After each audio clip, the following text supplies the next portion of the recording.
Hey guys, welcome to today's live stream. We're going to be talking about what is causing your shoulder pain, explain a little bit about the shoulder joint, how it works, how it can go wrong, and go through sort of some main things that can really be the cause of your shoulder pain, but more importantly, what can you guys do to really get to the bottom of it and start to make some progress and remove some of that pain.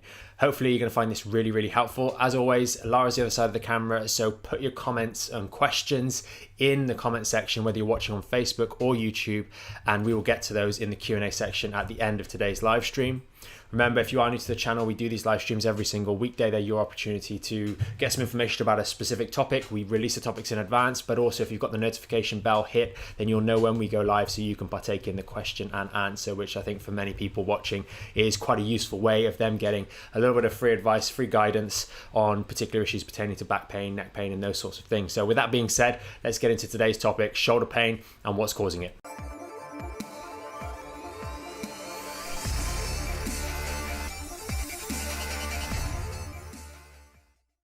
Okay guys, so shoulder pain, very not complex topic, but there's a number of similarities and things that we need to kind of get out of the way with regards to the understanding of the shoulder itself and similarity to other areas. Particularly I'm going to talk about the knees today as well in the context of the shoulder very briefly, but I'm essentially going to go through what the structure of your shoulder is, because that's really going to give you a good understanding of why maybe sometimes when we get shoulder pain it can be so very difficult to get past.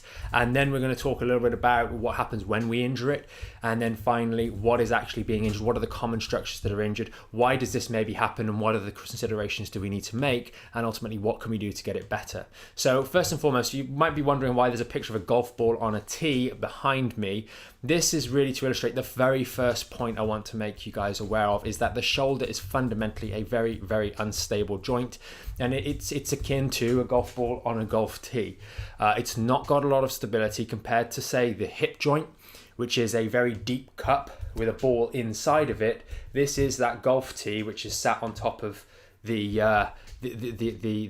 cup of the joint, if you will. So it's got a very poor amount of stability. And what do we know about joints that have poor stability? They need a lot of muscular support to function effectively and safely. And when we lose that muscular support, it's a big problem. Now, we do have a few things that make that cup a little bit wider.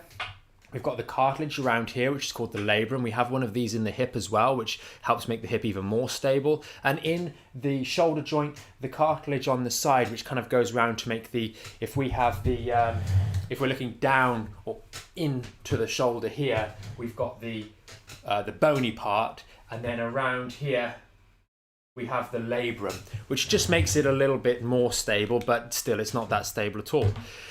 Then we have the rotator cuff. Now these muscles, you hear a lot about them. I've injured my rotator cuff, I've torn my rotator cuff, etc.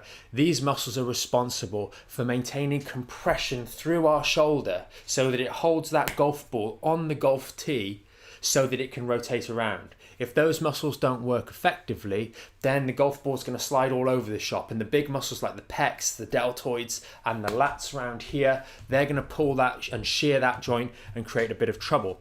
And when that joint shears, when that golf ball slides off the golf tee, it can catch this cartilage, and that creates a good degree of trouble, and that's when we can get the cartilage injuries in the shoulder in particular. And I'll talk a little bit about that with some personal experience a little bit later on, because when we do injure the cartilage, the labrum in particular, it can be quite problematic and quite slow to heal, as many of you guys know. So what's the similarity? I mentioned the knee at the start of this video, and the knee is another one that's very similar, and a lot of you guys with back pain, etc., will know about the way in which we talk about the knee as being two bones literally stacked on top of one another. And the only thing that really holds it steady is going to be those muscles that dynamically protect the stability of that joint and allow our lower back to sit on top of the knees effectively. Well, the shoulder's very similar. And the big problem that we get is when we injure our shoulder joint, when we injure it in a minor or major way, we suffer with disuse. And that's the big problem here, is that when we've got an injury to the shoulder, we stop using it. And when we stop using it, it hurts more because there's less stability. And then we avoid doing any movements with it because it hurts. And then our muscles start to disuse atrophy and they waste away and they waste away and they waste away. And now what do we have supporting this little shoulder here? We have even less muscular support. We have less competent muscles. And this is what really bothers a lot of people with when it comes to shoulder problems, is because the pain that they get in the shoulder stops them moving the shoulder. We always think about frozen shoulder and those other sorts of issues. People just stop using it. Well, it's such an unstable joint. If we stop using it, those muscles waste away and we have a real problem. And from a personal standpoint, a good couple of years back, I injured the cartilage, so the labrum bit, doing some silly things with my shoulder. And that really meant that I went from being very, very strong in certain chest press movements to not even being able to do a press up. And it's very, very debilitating. You get terrible pain at night. It's very, very deep throbbing and aching that wakes you in the middle of the night. You can't get comfortable. You can't move the shoulder anywhere. It really is problematic. But the only way to build that up and resolve that issue is to build back up the muscular support. You have a short period of time where you can't do anything because it's injured. But once it starts recovering, we need to make that step to actually strengthen things up. And a lot of you guys that tune in regularly to the live streams know that over the course of lockdown, when the gyms were closed, I was just doing cardio and not doing any sort of weightlifting stuff from my upper body girdle. And the consequences of that, they're going back in the gym, I'm a lot weaker. But in the weeks or so leading up to reopenings of the gym, bearing in mind we stopped in March, so March 23rd, going through to I think it was July that the gyms opened up again, was starting to get that shoulder pain creeping back in again, waking up at night with a bit of pain in the shoulder. And what I've noticed now, you're back in the gym, strengthening those shoulders back up again, and lo and behold, you're not waking up in the night anymore because we've got more support, more protection for this shoulder as we build it back up. Our bodies are remarkably adaptive, and hopefully you guys get that message as we talk about all the different topics that we talk about on these live streams. But unfortunately, it does require a degree of faith. And with something like the shoulder, where it hurts, whether or not you do activities and exercises, it does require a bit of faith in the process that actually strengthening up the support in this shoulder is going to help provide more stability and decrease the likelihood of injury. And to a certain degree, we've talked about it time and time again in previous live streams, this applies to the lower back as well when we're talking about back pain. So you do need a bit of academic knowledge around this and say, right, I feel comfortable that I know I'm doing these exercises and I'm working in a pain-free range. I try and adjust my ranges of motion so there's minimal pain when I'm doing these exercises, but I have to work to a certain degree into that pain to start to stimulate those muscles enough to create a degree of adaptation, build up the strength, build up the compensation so that I can deal with my shoulder pain. So that's a little personal story there for you guys, but hopefully it allows some of you maybe to go, I've been not doing anything and my shoulder pain hasn't been getting any better. Maybe I should start doing some more direct rehab and building up the strength in these shoulder muscles, because that's all that's holding us together, really, especially when this drawing up here should really hit that point home in terms of the stability. And if we don't have muscles there, we've got a problem. So that's that. Now, just to cover what can go wrong, there's three main things, and obviously there are other variations to this, but the three main things I find go wrong in the shoulder are going to be the supraspinatus tendon, and I'm going to talk a little bit about that one, the biceps tendon, which runs down the front here, the supraspinatus comes over the top here, which is a problem, and then we've got the cartilage, which I kind of alluded to a little bit earlier. I'm going to go into a bit more detail on the supraspinatus and the biceps tendon, and before we get into those, note that we tend to be a little bit less active than we otherwise should do. And that means we have a little bit less shoulder support, and therefore we tend to have the shoulders coming round a little bit more. All of these sorts of things affect the fundamental stability of this shoulder. The anatomical position is upright and in a good strong position with all the muscles and tendons running in their correct direction.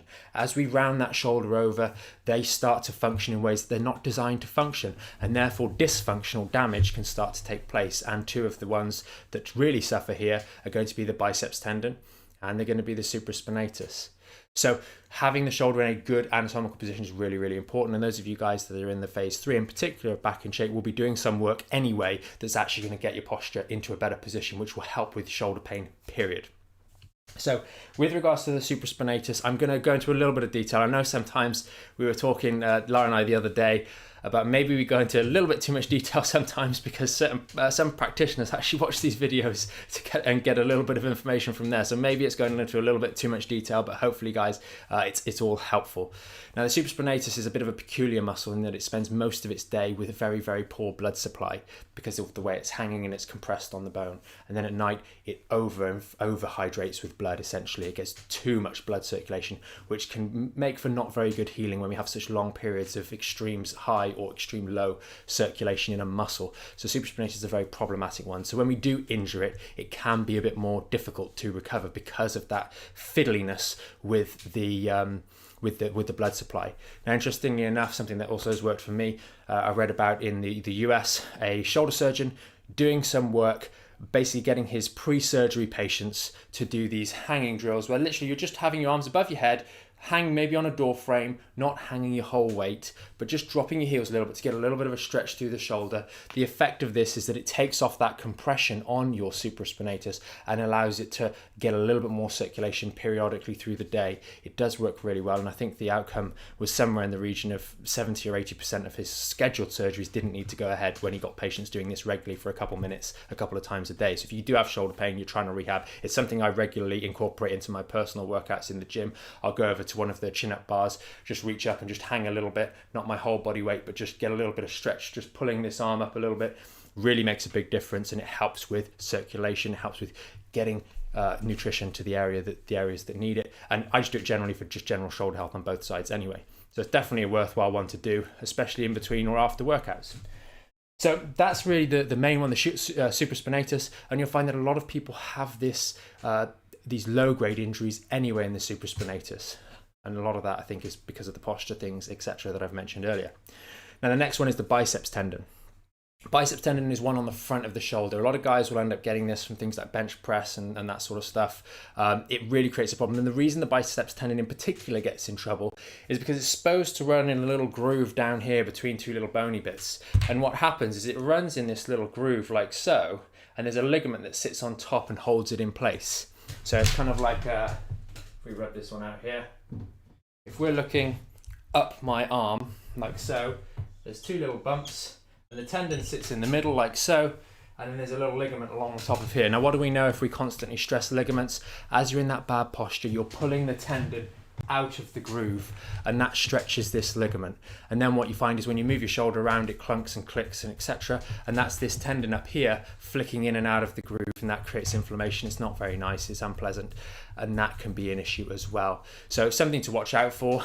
Unfortunately, when that ligament tends to tighten up, we need to just really work on getting our we really need to just work on getting our posture up and out in a nice, strong, upright position. That is really going to be the best thing for you, as well as doing the necessary rehabilitation, because again, tightening up of these chest muscles, pulling us round into this rounded posture is going to make these things worse. If we can set ourselves back into a good position, it's not only going to help our lower back pain, it's also going to help any mid back pain, any sort of upper back pain, and that shoulder as well.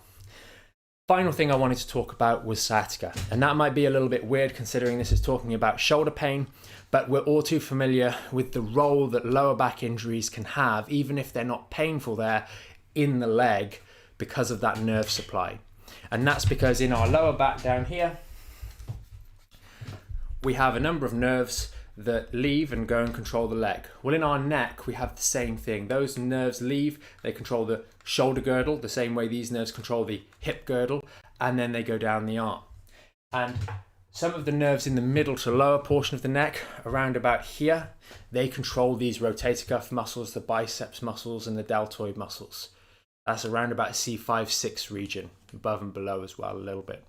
And if we have issues in the lower back, we know all too well that those can give us symptoms or issues or dysfunction in and affect the recovery process of the muscles of the lower leg and the thigh. Well, in the shoulder, we have the same thing coming from the neck. It's always a good idea if we've got recurrent shoulder issues to just have a little look at that neck. Because if we've got bad posture in the neck, if we're using our phone too much like so, we're putting compression through those discs in the mid to lower portion of the neck. The problem with the necks in the clinic is that we see in a lot of cases patients come in with substantially worse objective neck measurements. Their neck posture, their neck alignment is objectively substantially worse than a lower back maybe, even though symptoms may not be as bad. And part of that is that even if we're sat down all day, we still move our neck around. We look for the phone, we look at the computer, and we look up there, and so on and so forth. And that motion creates lotion, as the saying goes. It keeps us from getting stiff, from tightening up and excess inflammation building up. Compared to the same amount of time sat down in your lower back, it's still inflammation builds up and we get pain. So quite often we can have very bad alignment issues in the neck without having too much in the way of neck pain. We just feel discomfort across this region, which may also be categorized as shoulder pain. So if you do have any recurrent shoulder pain, it's also worth looking at the neck. And if you're in the Back in Shape Premium, there's that nice little 3-part exercise that we went through using the towel, the band, and that little stretch to just help with the neck component of shoulder pain. So hopefully that's going to be helpful for you guys. That's pretty much it for me. We'll go into Q&A. Okay, awesome. Let's finish up. Good morning, everybody. Yes, please do continue popping your questions in the comments section. I'll just start off with Mandy. She thinks you may have already answered her question. Yep. It was, are there any specific exercises for the shoulders? So there's a few. About hanging off the door and. So that would be a relief-based exercise. So again, we have relief-based exercises and strengthening-based exercises in all areas. I know Mandy, obviously, now you're in the Back in Shape, and a lot of guys watching this will be aware of that concept in the context of lower back problems. But this same with the shoulder, that hanging mechanism, a couple of minutes pumping, it's something that's a relief-based exercise. The stretch on your back like so helps open out the shoulders here a little bit, and if we're working around, like for example on the horse, etc., in that position we're having to hold on to the reins, for example, there's going to be a little tension coming up in these shoulders. Admittedly, you tend to do that, from what I understand, very limited of course, with good posture, so that's a plus. But we are still in that position holding the reins. We're not like that holding the reins, I imagine, and that is internal rotation, shortening of these. That position is going to be external rotation better. From a point of view of strengthening work, we've got the bands. I know, I believe, Mandy, you've got the bands. A lot of people have these, and all we can do is literally sit on one of the bands, like so, and you can just simply do some raises. And you can't see that in the camera, but got the band here. Just doing some raises. Yellow band, light band, just going to the sides. I find that it actually tightens up the shoulder, so it's something that can help if you're in a bit of trouble. When I've been in a little bit more trouble in the past, actually getting a light band and just doing 15, 20, 30 reps, just moving that shoulder up and down, coming around like so and like so, can really help just pump up those muscles, provide a bit more stability to the shoulder, so we can then go through with our more appropriate exercises. But you may find actually even just using these alone will be helpful. And of course you've got those phase 3 exercises, which are going to be the rows, and those middle back engagement exercises, which will help with the shoulder anyway, because a lot of it is the roundedness that comes in rather than anything else. Okay. And obviously we know we use a little bit of ice on the shoulder here, but we have to bear in mind that a lot of times it's the tendons of these muscles that become injured and inflamed, so the ice would be appropriate, but we do have a lot of muscles there. So we don't want to do icing and then try and do too much in the way of arduous activity until the body returns back to normal temperature. Mandy did say she's on the green band. With this particular exercise, I'd use the yellow. Yeah. For the one I was on about with the shoulder raise, because we just want a really light one. What might be worth doing, and this is a tip for anyone in that stage of the Back in Shape, is what I've just mentioned with these. So you grab the yellow one, not the darker one, sit on the band, or you can stand on them, but it might be a little bit too strong, and just holding them in your hands, just coming up and down, just very gently. Your shoulder, with really good posture, your shoulders will start to ache and burn a little bit. Then go into the exercises that you guys are familiar with. That will tighten up your shoulder here, provide a little bit more stability, and you might find it's actually even more effective for you. Okay, brilliant. Hope that helps, Mandy. Some good tips there. Jeannie has asked, I have just started the phase 3 exercises and my shoulders are quite stiff and achy. I've watched the videos and I am doing the exercises correctly. Is this normal? Are there any stretches I should be doing?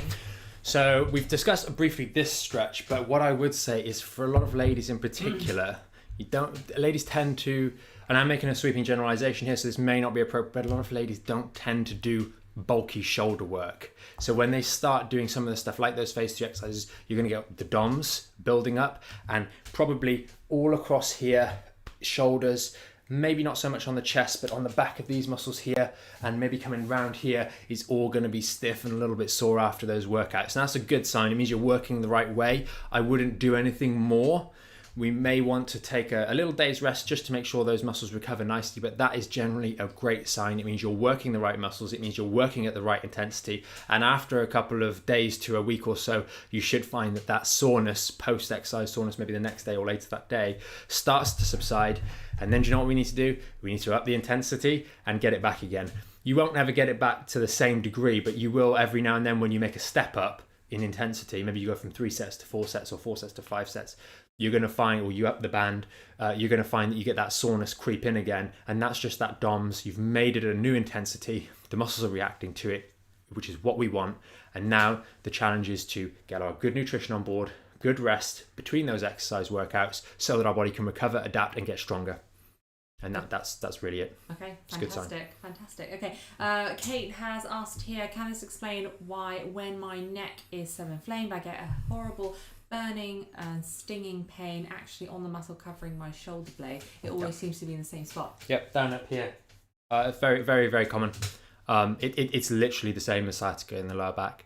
It is, when we talk about sciatica, it's an irritation of the nerve roots because of an injury in the lower back that is irritating a nerve root that is controlling a certain area of our leg, buttocks, etc. And it's exactly the same thing in the neck. We get it's technically called radicular pain, where we irritate, can't talk, we irritate the nerve root, and that gives you pain radiating along the distribution of that nerve, maybe at part way along or other areas, and that's exactly what you're getting there. Best course of action, go and do some work to settle down the inflammation on this neck here. That's going to help the most. Okay, super. And it's just worth touching back on the last comment, is that all too often, especially when we're working areas that maybe you as a person traditionally don't work out as often, it can sometimes throw people, and misattributing good, arguably, muscular reaction and soreness after a new stressful workout as being a bad thing. And that's not a bad thing. Often that causes people to recoil, and actually it's something that you'll notice if you persist. And again, that brings me right back to the very start of understanding academically the process that we're going to embark upon when we do rehab. Understanding that if you push through it, you'll find that you won't actually get that soreness as much, and it makes sense. I haven't done this exercise before. A lot of people find that with the lunges. They move from doing squats, for example, in the BIS, to lunges, or those lunges with the bands, and they go, whoa, what, my hip, my glutes, oh, my buttocks is killing me. What's happened? And you don't realize how different. There's a reason they're in phase 3, not phase 1 or phase 2. They really do challenge the way in which those muscles have to work. Some of those deeper muscles have to work to stabilize that hip. The same way with the rotator cuff in the shoulder. They're working hard to stabilize that hip, and you're not used to it. And that really starts to shine a light on areas that are not sufficient and don't have the appropriate muscle stability or competence, and they need to get better. And they will get better with time, with the good nutrition, with good rest between workouts, and not overdoing it. In terms of, sometimes people jump in and start doing 3 workouts a day, i.e. phase 3 times. That's not a good idea. Let's do our 1 workout a day, work hard. We do phase 1, which is relief at other times, and that's going to really help. Okay. Brilliant. Kate, on the topic of our explanations, perhaps going into too much detail, has said, no, it's great. It really helps to understand why the problem occurs. So carry on. I think everyone really appreciates it. So thanks, Kate. Thank you very much, because we just weren't sure if we were going into too much detail anatomy-wise. Okay, awesome. Mandy has said, thank you so much. Jeannie said, great. Kate, awesome. Great. Awesome. Very good. All it? Yeah. Lovely. Well, hopefully you guys found this one helpful. It's a little bit different. Other end of the body, but you'll see that I've got something in my throat. You'll see that the things that go wrong at the top, there's a lot of similarities in the bottom. And the principles of getting better tend to be very, very similar. There are some nuanced differences depending on what areas of the body, and some different tricks we can do in certain areas, like the hanging one that I just mentioned, that can really help with our recovery.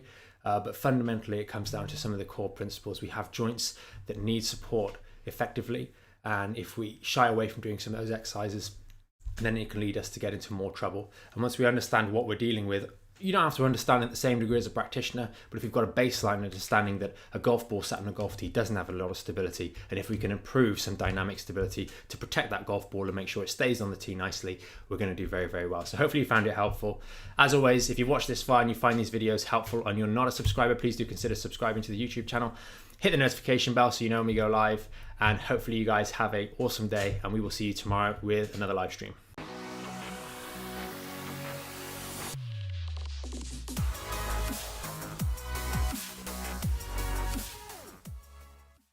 Thanks so much for joining us on today's video. Hopefully you found it packed full of useful information.